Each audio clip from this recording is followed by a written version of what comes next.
God knows where. He died. Died? I almost shrieked. She seemed fairly to square herself, plant herself more firmly to utter the wonder of it. Yes. Mr. Quint is dead. 6it took of course more than that particular passage to place us together in presence of what we had now to live with as we could my dreadful liability to impressions of the order so vividly exemplified, and my companion's knowledge, henceforth, a knowledge half consternation and half compassion, of that liability. There had been, this evening, after the revelation that left me, for an hour, so prostrate there had been, for either of us, no attendance on any service but a little service of tears and vows, of prayers and promises, a climax to the series of mutual challenges and pledges that had straightway ensued on our retreating together to the schoolroom and shutting ourselves up there to have everything out. The result of our having everything out was simply to reduce our situation to the last rigor of its elements. She herself had seen nothing, not the shadow of a shadow, and nobody in the house but the governess was in the governess's plight, yet she accepted without directly impugning my sanity the truth as I gave it to her, and ended by showing me, on this ground, an awe-stricken tenderness, an expression of the sense of my more than questionable privilege, of which the very breath has remained with me as that of the sweetest of human charities. What was settled between us, accordingly, that night, was that we thought we might bear things together, and I was not even sure that, in spite of her exemption, it was she who had the best of the burden. I knew at this hour, I think, as well as I knew later what I was capable of meeting to shelter my pupils, but it took me some time to be wholly sure of what my honest ally was prepared for to keep terms with so compromising a contract. I was queer company enough, quite as queer as the company I received, but as I trace over what we went through I see how much common ground we must have found in the one idea that, by good fortune, could steady us. It was the idea, the second movement, that led me straight out, as I may say, of the inner chamber of my dread. I could take the air in the court, at least, and there Mrs. Groves could join me. Perfectly can I recall now the particular way strength came to me before we separated for the night. We had gone over and over every feature of what I had seen. He was looking for someone else, you say, someone who was not you. He was looking for little Miles. A portentous clearness now possessed me. That's whom he was looking for. But how do you know? I know. My exultation grew. And you know, my dear. She didn't deny this, but I felt, not even so much telling as that. She resumed in a moment, at any rate, what if he should see him? Little Miles? That's what he wants. She looked immensely scared again. The child? Heaven forbid. The man. He wants to appear to them. That he might was an awful conception, and yet, somehow, I could keep it at bay, which, moreover, as we lingered there, was what I succeeded in practically proving. I had an absolute certainty that I could see again what I had already seen, but something within me said that by offering myself bravely as the sole subject of such experience, by accepting, by inviting, by surmounting it all, I should serve as an expiatory victim and guard the tranquility of my companions. The children, in especial, I should thus fence about and absolutely save. I recall one of the last things I said that night to Mrs. Groves. It does strike me that my pupils have never mentioned. She looked at me hard as I musingly pulled up. His having been here and the time they were with him? The time they were with him, and his name, his presence, his history, in any way. Oh, the little lady doesn't remember. She never heard or knew.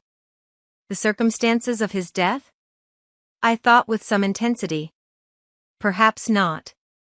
But Miles would remember, Miles would know. Ah, don't try him, broke from Mrs. Groves. I returned her the look she had given me. Don't be afraid. I continued to think. It is rather odd. That he has never spoken of him? Never by the least allusion. And you tell me they were great friends? Oh, it wasn't him. Mrs. Groves with emphasis declared. It was Quint's own fancy. To play with him, I mean to spoil him." She paused a moment, then she added, "Quint was much too free." This gave me, straight from my vision of his face, such a face, a sudden sickness of disgust. Too free with my boy? Too free with everyone. I forbore, for the moment, to analyze this description further than by the reflection that a part of it applied to several of the members of the household, of the half-dozen maids and men who were still of our small colony. But there was everything, for our apprehension, in the lucky fact that no discomfortable legend, no perturbation of scullions, had ever, within anyone's memory, attached to the kind old place. It had neither bad name nor ill fame, and Mrs. Groves, most apparently, only desired to cling to me and to quake in silence. I even put her, the very last thing of all, to the test. It was when, at midnight, she had her hand on the schoolroom door to take leave. "I have it from you then, for it's of great importance that he was definitely and admittedly bad?" "Oh, not admittedly. I knew it, but the master didn't." "And you never told him?" "Well, he didn't like tale-bearing, he hated complaints. He was terribly short with anything of that kind, and if people were all right to him he wouldn't be bothered with more." This squared well enough with my impressions of him. He was not a trouble-loving gentleman, nor so very particular perhaps about some of the company he kept. All the same, I pressed my interlocutress. "I promise you I would have told." She felt my discrimination. I dare say I was wrong. But, really, I was afraid. Afraid of what? Of things that man could do. Quint was so clever, he was so deep. I took this and still more than, probably, I showed. "You weren't afraid of anything else?" "Not of his effect?" "His effect," she repeated with a face of anguish and waiting while I faltered. "On innocent little precious lives. They were in your charge." "No, they were not in mine," she roundly and distressfully returned. "The master believed in him and placed him here because he was supposed not to be well and the country air so good for him. So he had everything to say. Yes, she let me have it even about them." "Then that creature?" I had to smother a kind of howl. "And you could bear it?" "No. I couldn't and I can't now." And the poor woman burst into tears. A rigid control, from the next day, was, as I have said, to follow them, yet how often and how passionately, for a week, we came back together to the subject. Much as we had discussed it that Sunday night, I was, in the immediate later hours in especial, for it may be imagined whether I slept still, haunted with the shadow of something she had not told me. I myself had kept back nothing, but there was a word Mrs. Groves had kept back. I was sure, moreover, by morning, that this was not from a failure of frankness, but because on every side there were fears. It seems to me indeed, in retrospect, that by the time the morrow's sun was high I had restlessly read into the facts before us almost all the meaning they were to receive from subsequent and more cruel occurrences. What they gave me above all was just the sinister figure of the living man the dead one would keep a while. And of the months he had continuously passed at Bly, which, added up, made a formidable stretch. The limit of this evil time had arrived only when, on the dawn of a winter's morning, Peter Quint was found, by a laborer going to early work, stone dead on the road from the village, a catastrophe explained superficially at least by a visible wound to his head, such a wound as might have been produced and as, on the final evidence, had been by a fatal slip, in the dark and after leaving the public house, on the steepish icy slope, a wrong path, altogether, at the bottom of which he lay. The icy slope, the turn mistaken at night and in liquor, accounted for much practically, in the end and after the inquest and boundless chatter, for everything, but there had been matters in his life, strange passages and perils, secret disorders, vices more than suspected that would have accounted for a good deal more. I scarce know how to put my story into words that shall be a credible picture of my state of mind, but I was in these days literally able to find a joy in the extraordinary flight of heroism the occasion demanded of me. I now saw that I had been asked for a service admirable and difficult, and there would be a greatness in letting it be seen, in the right quarter. That I could succeed where many another girl might have failed. It was an immense help to me. I confess I rather applaud myself as I look back. That I saw my service so strongly and so simply. I was there to protect and defend the little creatures in the world, the most bereaved and the most lovable, the appeal of whose helplessness had suddenly become only too explicit, a deep, constant ache of one's own committed heart. We were cut off, really, together, we were united in our danger. They had nothing but me, and I had them. It was in short a magnificent chance. This chance presented itself to me in an image richly material. I was a screen, I was to stand before them. The more I saw, the less they would. I began to watch them in a stifled suspense, a disguised excitement that might had it continued too long, have turned to something like madness. What saved me, as I now see, was that it turned to something else altogether. It didn't last as suspense, it was superseded by horrible proofs. Proofs, I say, yes, from the moment I really took hold. This moment dated from an afternoon hour that I happened to spend in the grounds with the younger of my pupils alone. We had left Miles indoors, on the red cushion of a deep window seat. He had wished to finish a book, and I had been glad to encourage a purpose so laudable in a young man whose only defect was an occasional excess of the restless. His sister, on the contrary, had been alert to come out, and I strolled with her half an hour, seeking the shade, for the sun was still high and the day exceptionally warm. I was aware afresh, with her, as we went, of how, like her brother, she contrived it was the charming thing in both children to let me alone without appearing to drop me and to accompany me without appearing to surround. They were never importunate and yet never listless. My attention to them all really went to seeing them amuse themselves immensely without me. This was a spectacle they seemed actively to prepare, and that engaged me as an active admirer. I walked in a world of their invention. They had no occasion whatever to draw upon mine, so that my time was taken only with being, for them, some remarkable person or thing that the game of the moment required, and that was merely, thanks to my superior, my exalted stamp, a happy and highly distinguished sinecure. I forget what I was on the present occasion. I only remember that I was something very important and very quiet, and that Flora was playing very hard. We were on the edge of the lake, and, as we had lately begun geography, the lake was the Sea of Azov. Suddenly, in these circumstances, I became aware that, on the other side of the Sea of Azov, we had an interested spectator. The way this knowledge gathered in me was the strangest thing in the world, the strangest, that is, except the very much stranger in which it quickly merged itself. I had sat down with a piece of work, for I was something or other that could sit on the old stone bench which overlooked the pond, and in this position I began to take in with certitude, and yet without direct vision, the presence, at a distance, of a third person. The old trees, the thick shrubbery, made a great and pleasant shade, but it was all suffused with the brightness of the hot, still hour. There was no ambiguity in anything, none whatever, at least, in the conviction I from one moment to another found myself forming as to what I should see straight before me and across the lake as a consequence of raising my eyes. They were attached at this juncture to the stitching in which I was engaged, and I can feel once more the spasm of my effort not to move them till I should so have steadied myself as to be able to make up my mind what to do. There was an alien object in view, a figure whose right of presence I instantly, passionately questioned.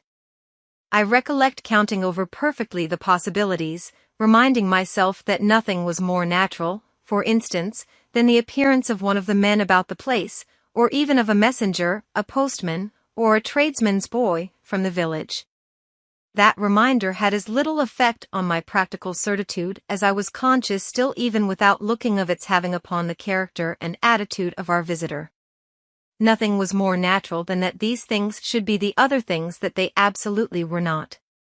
Of the positive identity of the apparition I would assure myself as soon as the small clock of my courage should have ticked out the right second. Meanwhile, with an effort that was already sharp enough, I transferred my eyes straight to little Flora, who, at the moment, was about 10 yards away. My heart had stood still for an instant with the wonder and terror of the question whether she too would see, and I held my breath while I waited for what a cry from her, what some sudden innocent sign either of interest or of alarm, would tell me. I waited, but nothing came. Then, in the first place, and there is something more dire in this, I feel, than in anything I have to relate, I was determined by a sense that, within a minute, all sounds from her had previously dropped, and, in the second, by the circumstance that, also within the minute, she had, in her play, turned her back to the water. This was her attitude when I at last looked at her, looked with the confirmed conviction that we were still, together, under direct personal notice. She had picked up a small flat piece of wood, which happened to have in it a little hole that had evidently suggested to her the idea of sticking in another fragment that might figure as a mast and make the thing a boat. This second morsel, as I watched her, she was very markedly and intently attempting to tighten in its place. My apprehension of what she was doing sustained me so that after some seconds I felt I was ready for more. Then I again shifted my eyes, I faced what I had to face. 7. I got hold of Mrs. Groves as soon after this as I could, and I can give no intelligible account of how I fought out the interval. Yet I still hear myself cry as I fairly threw myself into her arms, "They know it's too monstrous, they know, they know." And what on earth? I felt her incredulity as she held me. "Why, all that we know, and heaven knows what else besides." Then, as she released me, I made it out to her, made it out perhaps only now with full coherency even to myself.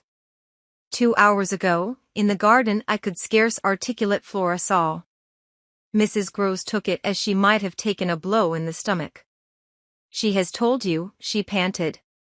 "Not a word, that's the horror." She kept it to herself. The child of 8, that child.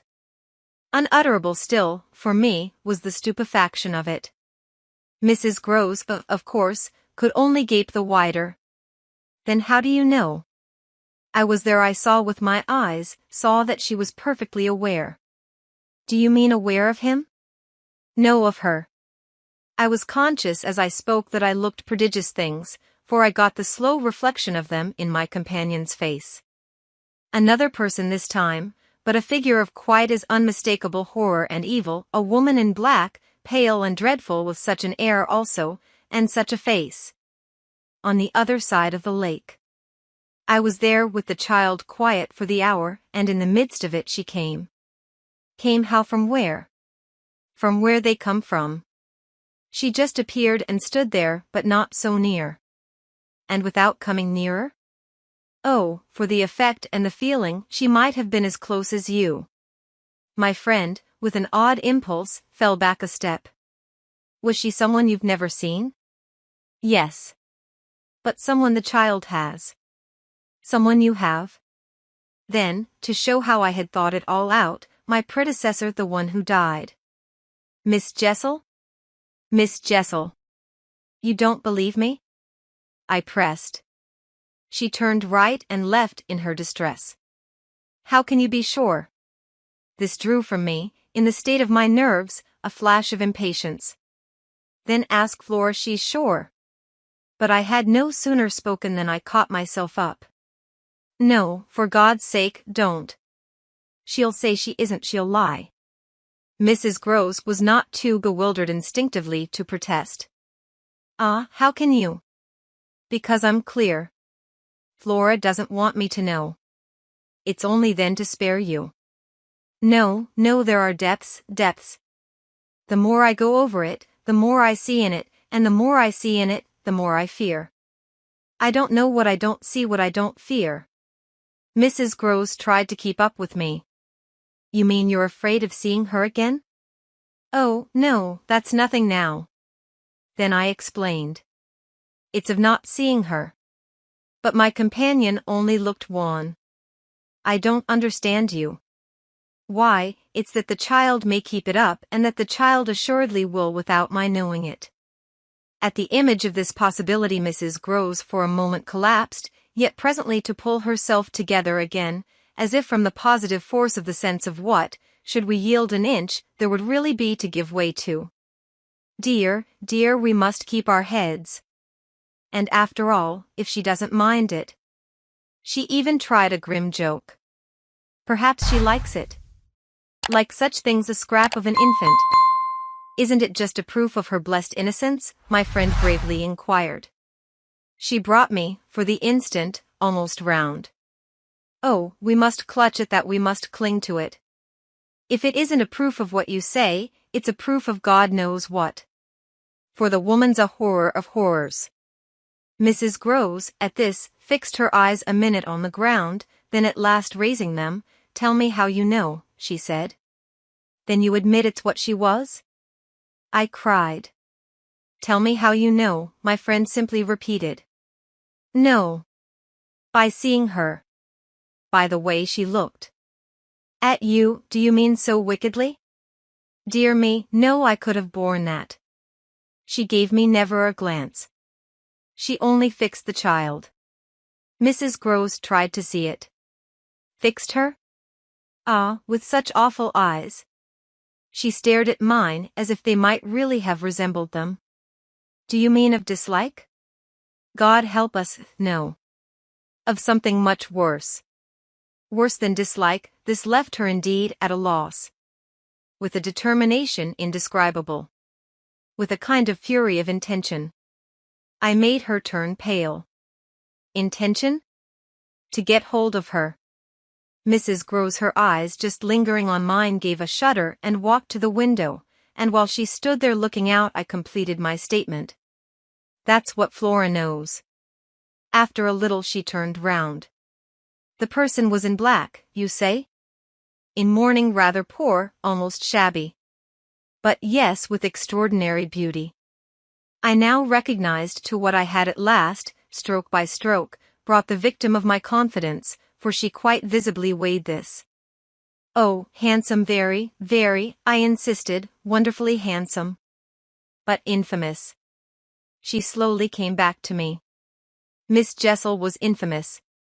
She once more took my hand in both her own, holding it as tight as if to fortify me against the increase of alarm I might draw from this disclosure. "They were both infamous," she finally said. So, for a little, we faced it once more together, and I found absolutely a degree of help in seeing it now so straight. "I appreciate," I said, "the great decency of your not having hitherto spoken, but the time has certainly come to give me the whole thing." She appeared to assent to this, but still only in silence, seeing which I went on, "I must have it now." "Of what did she die?" "Come, there was something between them." "There was everything." "In spite of the difference?" "Oh, of their rank, their condition." She brought it woefully out. "She was a lady." I turned it over, I again saw. Yes, she was a lady. "And he so dreadfully below," said Mrs. Groves. I felt that I doubtless needn't press too hard, in such company, on the place of a servant in the scale, but there was nothing to prevent an acceptance of my companion's own measure of my predecessor's abasement. There was a way to deal with that, and I dealt, the more readily for my full vision on the evidence of our employer's late clever, good-looking own man, impudent, assured, spoiled, depraved. The fellow was a hound. Mrs. Groves considered as if it were perhaps a little a case for a sense of shades. "I've never seen one like him. He did what he wished." "With her?" "With them all." It was as if now in my friend's own eyes Miss Jessel had again appeared. I seemed at any rate, for an instant, to see their evocation of her as distinctly as I had seen her by the pond, and I brought out with decision, "It must have been also what she wished." Mrs. Groves's face signified that it had been indeed, but she said at the same time, "Poor woman, she paid for it." "Then you do know what she died of?" I asked. "No, I know nothing." I wanted not to know, I was glad enough I didn't, and I thanked heaven she was well out of this. "Yet you had, then, your idea of her real reason for leaving?" "Oh, yes, as to that. She couldn't have stayed. Fancy it here for a governess." And afterwards I imagined, and I still imagine. And what I imagine is dreadful. "Not so dreadful as what I do," I replied, on which I must have shown her as I was indeed but too conscious affront of miserable defeat. It brought out again all her compassion for me, and at the renewed touch of her kindness my power to resist broke down. I burst, as I had, the other time, made her burst, into tears. She took me to her motherly breast, and my lamentation overflowed. "I don't do it," I sobbed in despair. "I don't save or shield them. It's far worse than I dreamed they're lost." What I had said to Mrs. Groves was true enough. There were in the matter I had put before her depths and possibilities that I lacked resolution to sound, so that when we met once more in the wonder of it we were of a common mind about the duty of resistance to extravagant fancies. We were to keep our heads if we should keep nothing else, difficult indeed as that might be in the face of what, in our prodigious experience, was least to be questioned. Late that night, while the house slept, we had another talk in my room, when she went all the way with me as to its being beyond doubt that I had seen exactly what I had seen. To hold her perfectly in the pinch of that, I found I had only to ask her how, if I had made it up, I came to be able to give, of each of the persons appearing to me, a picture disclosing, to the last detail, their special marks, a portrait on the exhibition of which she had instantly recognized and named them. She wished, of course, small blame to her, to sink the whole subject, and I was quick to assure her that my own interest in it had now violently taken the form of a search for the way to escape from it. I encountered her on the ground of a probability that with recurrence for recurrence we took for granted I should get used to my danger, distinctly professing that my personal exposure had suddenly become the least of my discomforts. It was my new suspicion that was intolerable, and yet even to this complication the later hours of the day had brought a little ease. On leaving her, after my first outbreak, I had of course returned to my pupils, associating the right remedy for my dismay with that sense of their charm which I had already found to be a thing I could positively cultivate and which had never failed me yet. I had simply, in other words, plunged afresh into Flora's special society and there become aware it was almost a luxury that she could put her little conscious hand straight upon the spot that ached. She had looked at me in sweet speculation and then had accused me to my face of having cried. I had supposed I had brushed away the ugly signs, but I could literally for the time, at all events rejoice, under this fathomless charity, that they had not entirely disappeared. To gaze into the depths of blue of the child's eyes and pronounce their loveliness a trick of premature cunning was to be guilty of a cynicism in preference to which I naturally preferred to abjure my judgment and, so far as might be, my agitation. I couldn't abjure for merely wanting to, but I could repeat to Mrs. Groves as I did there, over and over, in the small hours that with their voices in the air, their pressure on one's heart and their fragrant faces against one's cheek, everything fell to the ground but their incapacity and their beauty. It was a pity that, somehow, to settle this once for all, I had equally to re-enumerate the signs of subtlety that, in the afternoon, by the lake, had made a miracle of my show of self-possession. It was a pity to be obliged to re-investigate the certitude of the moment itself and repeat how it had come to me as a revelation that the inconceivable communion I then surprised was a matter, for either party, of habit. It was a pity that I should have had to quaver out again the reasons for my not having, in my delusion, so much as questioned that the little girl saw our visitant even as I actually saw Mrs. Groves herself, and that she wanted, by just so much as she did thus see, to make me suppose she didn't, and at the same time, without showing anything, arrive at a guess as to whether I myself did. It was a pity that I needed once more to describe the portentous little activity by which she sought to divert my attention, the perceptible increase of movement, the greater intensity of play, the singing, the gabbling of nonsense, and the invitation to romp.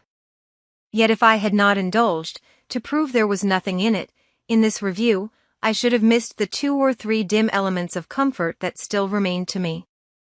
I should not, for instance, have been able to asseverate to my friend that I was certain, which was so much to the good that I at least had not betrayed myself.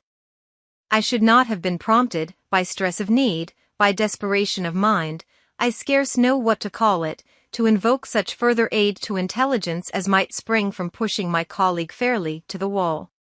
She had told me, bit by bit, under pressure, a great deal, but a small shifty spot on the wrong side of it all still sometimes brushed my brow like the wing of a bat, and I remember how on this occasion for the sleeping house and the concentration alike of our danger and our watch seemed to help. I felt the importance of giving the last jerk to the curtain. I don't believe anything so horrible, I recollect saying. No, let us put it definitely, my dear, that I don't. But if I did, you know, there's a thing I should require now, just without sparing you the least bit more. Oh, not a scrap, come.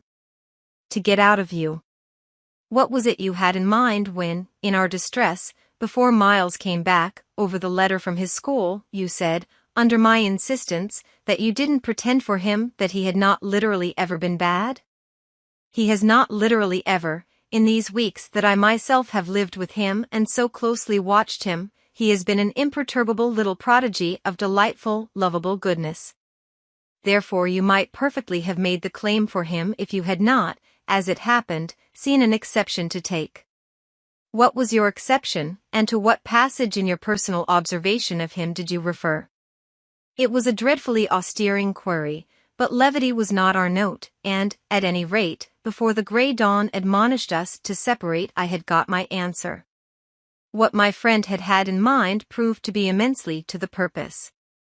It was neither more nor less than the circumstance that for a period of several months Quint and the boy had been perpetually together. It was in fact the very appropriate truth that she had ventured to criticize the propriety, to hint at the incongruity, of so close an alliance, and even to go so far on the subject as a frank overture to Miss Jessel. Miss Jessel had, with a most strange manner, requested her to mind her business, and the good woman had, on this, directly approached little Miles. What she had said to him, since I pressed, was that she liked to see young gentlemen not forget their station. I pressed again, of course, at this. You reminded him that Quint was only a base menial? As you might say. And it was his answer, for one thing, that was bad. And for another thing? I waited. He repeated your words to Quint? No, not that. It's just what he wouldn't, she could still impress upon me. I was sure, at any rate, she added, that he didn't. But he denied certain occasions. What occasions? When they had been about together quite as if Quint were his tutor and a very grand one and Miss Jessel only for the little lady. When he had gone off with the fellow, I mean, and spent hours with him. He then prevaricated about it, he said he hadn't? Her assent was clear enough to cause me to add in a moment, I see. He lied. Oh. Mrs. Groves mumbled. This was a suggestion that it didn't matter, which indeed she backed up by a further remark.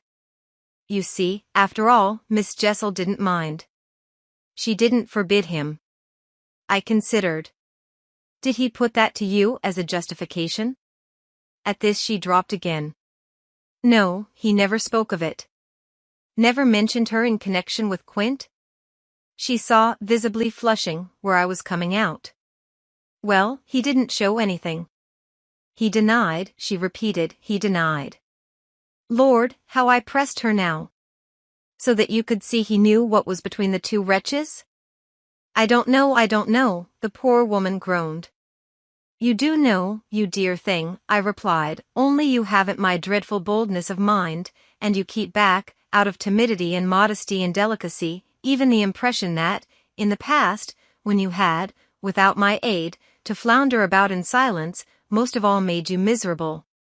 But I shall get it out of you yet. There was something in the boy that suggested to you, I continued, that he covered and concealed their relation. Oh, he couldn't prevent your learning the truth? I dare say. But, heavens, I fell, with vehemence, a-thinking, what it shows that they must, to that extent, have succeeded in making of him. Ah, nothing that's not nice now. Mrs. Groves lugubriously pleaded. I don't wonder you looked queer, I persisted, when I mentioned to you the letter from his school. I doubt if I looked as queer as you, she retorted with homely force.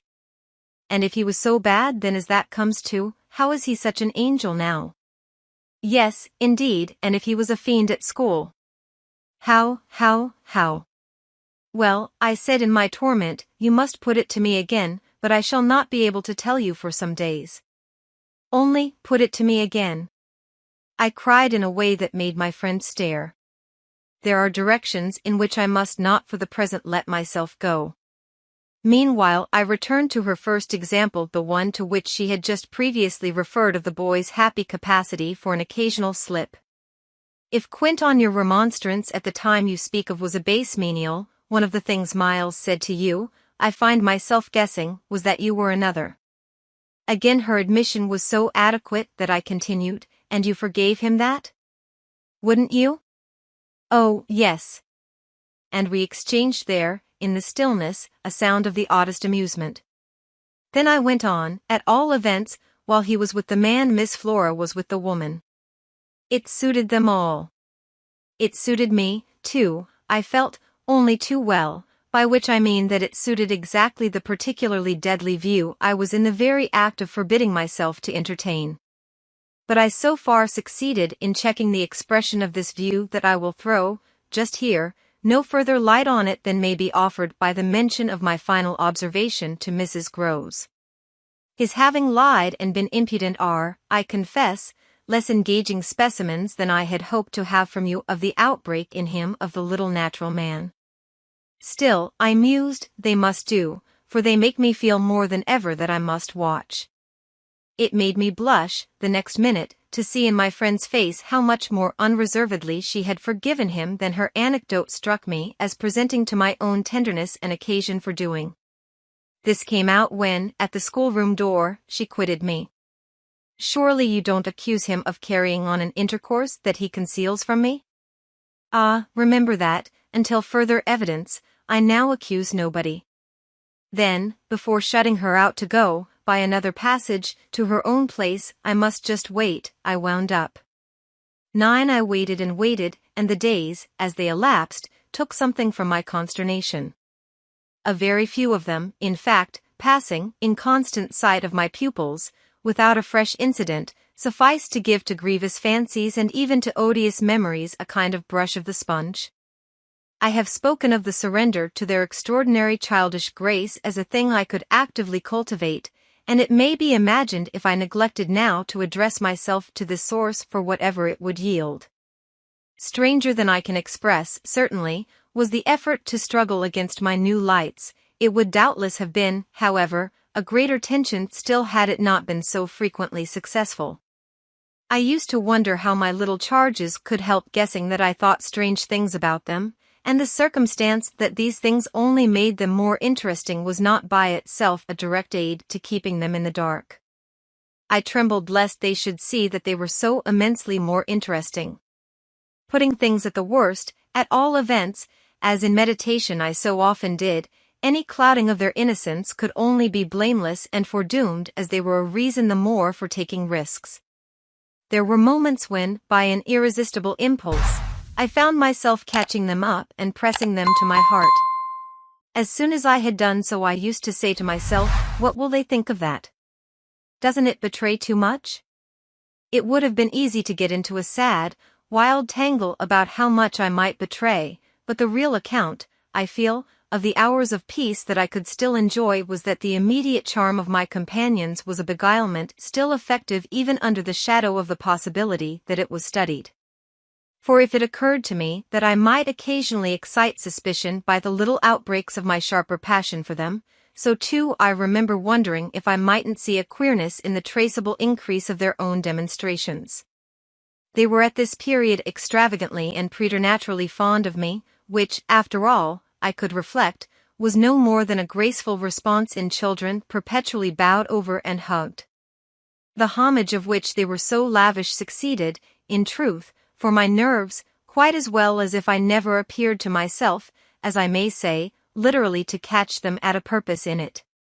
They had never, I think, wanted to do so many things for their poor protectress, I mean though they got their lessons better and better, which was naturally what would please her most in the way of diverting, entertaining, surprising her, reading her passages, telling her stories, acting her charades, pouncing out at her, in disguises, as animals and historical characters, and above all astonishing her by the pieces they had secretly got by heart and could interminably recite.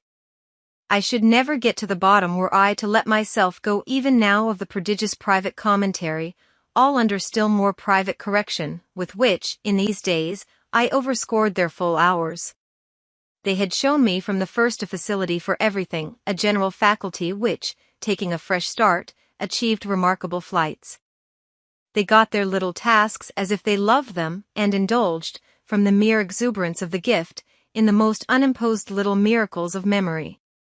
They not only popped out at me as tigers and as Romans, but as Shakespeareans, astronomers, and navigators.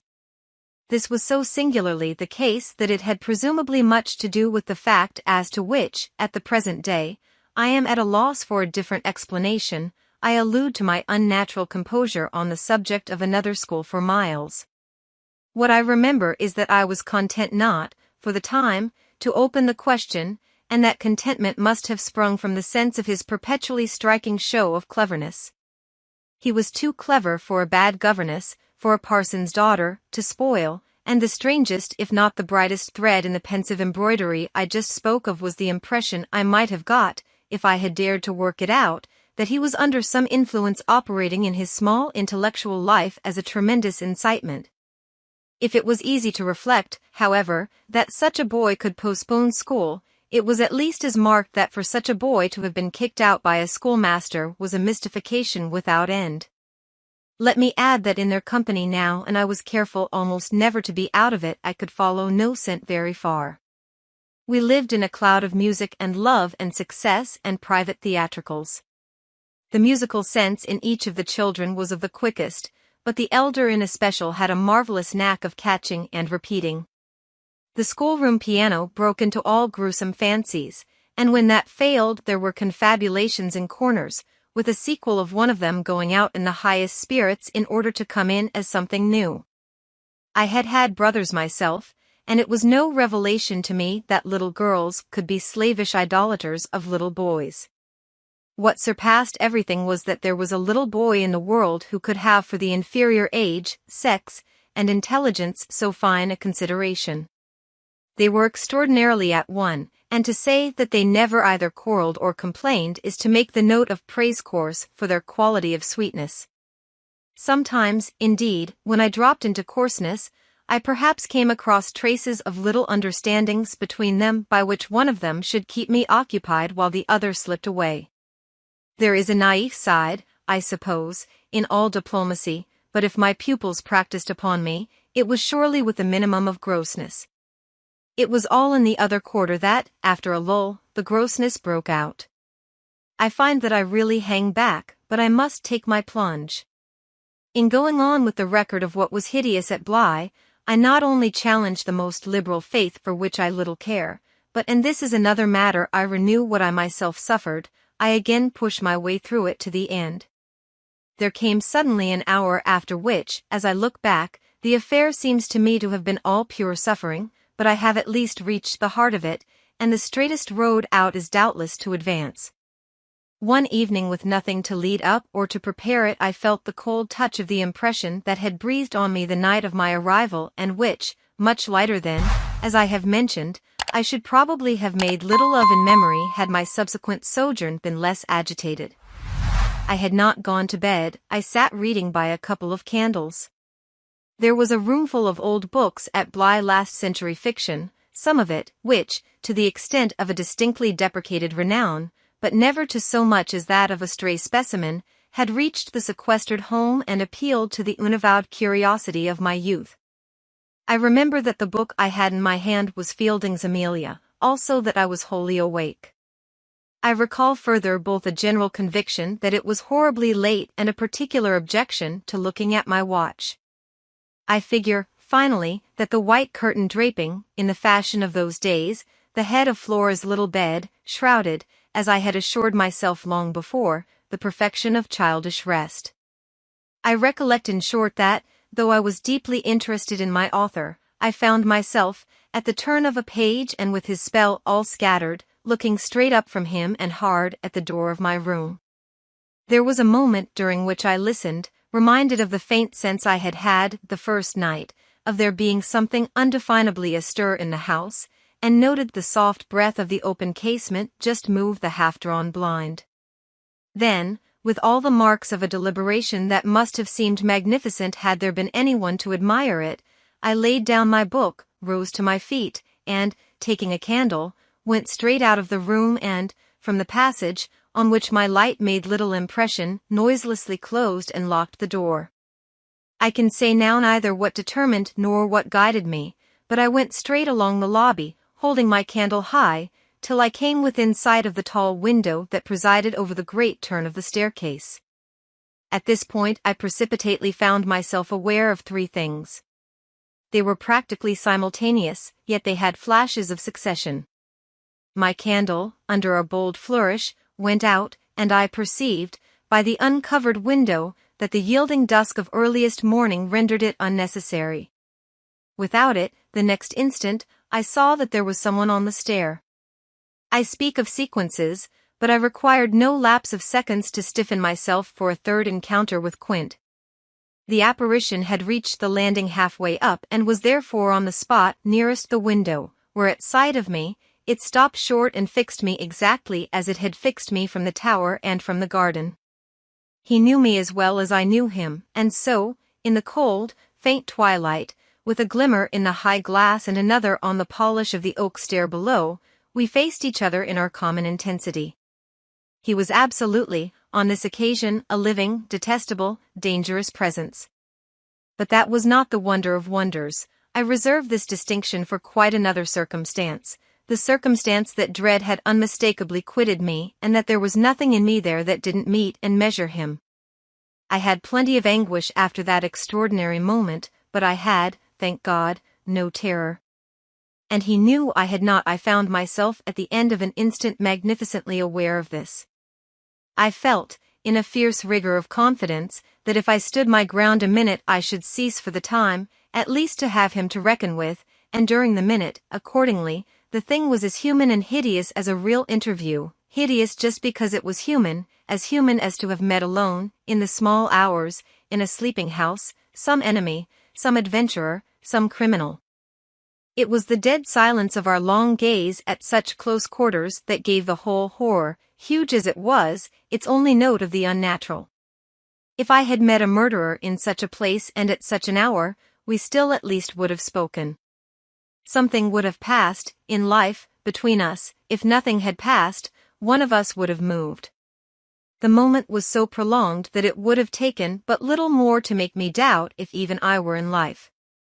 I can't express what followed it save by saying that the silence itself, which was indeed in a manner an attestation of my strength, became the element into which I saw the figure disappear, in which I definitely saw it turn as I might have seen the low wretch to which it had once belonged turn on receipt of an order, and pass, with my eyes on the villainous back that no hunch could have more disfigured, straight down the staircase and into the darkness in which the next bend was lost. I remained a while at the top of the stair, but with the effect presently of understanding that when my visitor had gone, he had gone. Then I returned to my room. The foremost thing I saw there, by the light of the candle I had left burning, was that Flora's little bed was empty, and on this I caught my breath with all the terror that, 5 minutes before, I had been able to resist. I dashed at the place in which I had left her lying and over which, for the small silk counterpane and the sheets were disarranged, the white curtains had been deceivingly pulled forward. Then my step, to my unutterable relief, produced an answering sound. I perceived an agitation of the window blind, and the child, ducking down, emerged rosily from the other side of it. She stood there in so much of her candor and so little of her nightgown, with her pink bare feet and the golden glow of her curls. She looked intensely grave, and I had never had such a sense of losing an advantage acquired, the thrill of which had just been so prodigious, as on my consciousness that she addressed me with a reproach. "You naughty, where have you been?" Instead of challenging her own irregularity, I found myself arraigned and explaining. She herself explained, for that matter, with the loveliest, eagerest simplicity. She had known suddenly, as she lay there, that I was out of the room, and had jumped up to see what had become of me. I had dropped, with the joy of her reappearance, back into my chair feeling then, and then only, a little faint, and she had pattered straight over to me, thrown herself upon my knee, given herself to be held with the flame of the candle full in the wonderful little face that was still flushed with sleep. I remember closing my eyes an instant, yielding, consciously, as before the excess of something beautiful that shone out of the blue of her own. "You were looking for me out of the window?" I said. "You thought I might be walking in the grounds?" "Well, I thought someone was." She never blanched as she smiled out that at me. Oh, how I looked at her now. "And did you see anyone?" "Ah, no," she returned, almost with the full privilege of childish inconsequence, resentfully, though with a long sweetness in her little drawl of the negative. At that moment, in the state of my nerves, I absolutely believed she lied, and if I once more closed my eyes it was before the dazzle of the 3 or 4 possible ways in which I might take this up. One of these, for a moment, tempted me with such singular intensity that, to withstand it, I must have gripped my little girl with a spasm that, wonderfully, she submitted to without a cry or a sign of fright. Why not break out at her on the spot and have it all over? Give it to her straight in her lovely little lighted face? You see, you know that you do and that you already quite suspect I believe it, therefore, why not frankly confess it to me, so that we may at least live with it together and learn perhaps, in the strangeness of our fate, where we are and what it means? This solicitation dropped, alas, as it came. If I could immediately have succumbed to it I might have spared myself you'll see what. Instead of succumbing I sprang again to my feet, looked at her bed, and took a helpless middle way. "Why did you pull the curtain over the place to make me think you were still there?" Flora luminously considered, after which, with her little divine smile, "Because I don't like to frighten you." "But if I had, by your idea, gone out?" She absolutely declined to be puzzled. She turned her eyes to the flame of the candle as if the question were as irrelevant, or at any rate as impersonal, as Mrs. Marset or 9 times 9. "Oh, but she quite adequately answered, that you might come back, you dear, and that you have." And after a little, when she had got into bed, I had, for a long time, by almost sitting on her to hold her hand, to prove that I recognized the pertinence of my return. You may imagine the general complexion, from that moment, of my nights.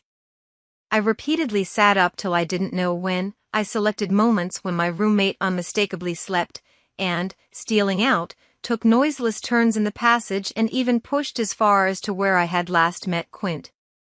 But I never met him there again, and I may as well say at once that I on no other occasion saw him in the house. I just missed, on the staircase, on the other hand, a different adventure. Looking down it from the top I once recognized the presence of a woman seated on one of the lower steps with her back presented to me, her body half bowed and her head, in an attitude of woe, in her hands. I had been there but an instant, however, when she vanished without looking round at me. I knew, none the less, exactly what dreadful face she had to show, and I wondered whether, if instead of being above I had been below, I should have had, for going up, the same nerve I had lately shown Quint. Well, there continued to be plenty of chance for nerve. On the 11th night after my last encounter with that gentleman they were all numbered now. I had an alarm that perilously skirted it and that indeed, from the particular quality of its unexpectedness, proved quite my sharpest shock. It was precisely the first night during this series that, weary with watching, I had felt that I might again without laxity lay myself down at my old hour. I slept immediately and, as I afterwards know, till about 1 o'clock, but when I woke it was to sit straight up, as completely roused as if a hand had shook me. I had left a light burning, but it was now out, and I felt an instant certainty that Flora had extinguished it. This brought me to my feet and straight, in the darkness, to her bed, which I found she had left. A glance at the window enlightened me further, and the striking of a match completed the picture. The child had again got up, this time blowing out the taper, and had again, for some purpose of observation or response, squeezed in behind the blind and was peering out into the night. That she now saw as she had not, I had satisfied myself, the previous time was proved to me by the fact that she was disturbed neither by my reillumination nor by the haste I made to get into slippers and into a wrap. Hidden, protected, absorbed, she evidently rested on the sill. The casement opened forward and gave herself up. There was a great still moon to help her, and this fact had counted in my quick decision. She was face to face with the apparition we had met at the lake, and could now communicate with it as she had not then been able to do. What I, on my side, had to care for was, without disturbing her, to reach, from the corridor, some other window in the same quarter. I got to the door without her hearing me. I got out of it, closed it and listened, from the other side, for some sound from her. While I stood in the passage I had my eyes on her brother's door, which was but 10 steps off and which, indescribably, produced in me a renewal of the strange impulse that I lately spoke of as my temptation. What if I should go straight in and march to his window? What if, by risking to his boyish bewilderment a revelation of my motive, I should throw across the rest of the mystery the long halter of my boldness? This thought held me sufficiently to make me cross to his threshold and pause again. I preternaturally listened. I figured to myself what might portentously be. I wondered if his bed were also empty and he too were secretly at watch. It was a deep, soundless minute, at the end of which my impulse failed. He was quiet, he might be innocent, the risk was hideous. I turned away. There was a figure in the grounds, a figure prowling for a sight, the visitor with whom Flora was engaged, but it was not the visitor most concerned with my boy. I hesitated afresh, but on other grounds, and only a few seconds, then I had made my choice. There were empty rooms at Bly, and it was only a question of choosing the right one. The right one suddenly presented itself to me as the lower one, though high above the gardens, in the solid corner of the house that I have spoken of as the old tower. This was a large, square chamber, arranged with some state as a bedroom, the extravagant size of which made it so inconvenient that it had not for years, though kept by Mrs. Groves in exemplary order, been occupied. I had often admired it and I knew my way about in it. I had only, after just faltering at the first chill gloom of its disuse, to pass across it and unbolt as quietly as I could one of the shutters. Achieving this transit, I uncovered the glass without a sound and, applying my face to the pane, was able, the darkness without being much less than within, to see that I commanded the right direction. Then I saw something more. The moon made the night extraordinarily penetrable and showed me on the lawn a person, diminished by distance, who stood there motionless and as if fascinated, looking up to where I had appeared looking, that is, not so much straight at me as at something that was apparently above me. There was clearly another person above me. There was a person on the tower, but the presence on the lawn was not in the least what I had conceived and had confidently hurried to meet. The presence on the lawn, I felt sick as I made it out, was poor little Miles himself. 11 It was not till late next day that I spoke to Mrs. Groves, the rigor with which I kept my pupils in sight making it often difficult to meet her privately, and the more as we each felt the importance of not provoking on the part of the servants quite as much as on that of the children any suspicion of a secret flurry or of a discussion of mysteries. I drew a great security in this particular from her mere smooth aspect. There was nothing in her fresh face to pass on to others my horrible confidences. She believed me, I was sure, absolutely. If she hadn't, I don't know what would have become of me, for I couldn't have borne the business alone.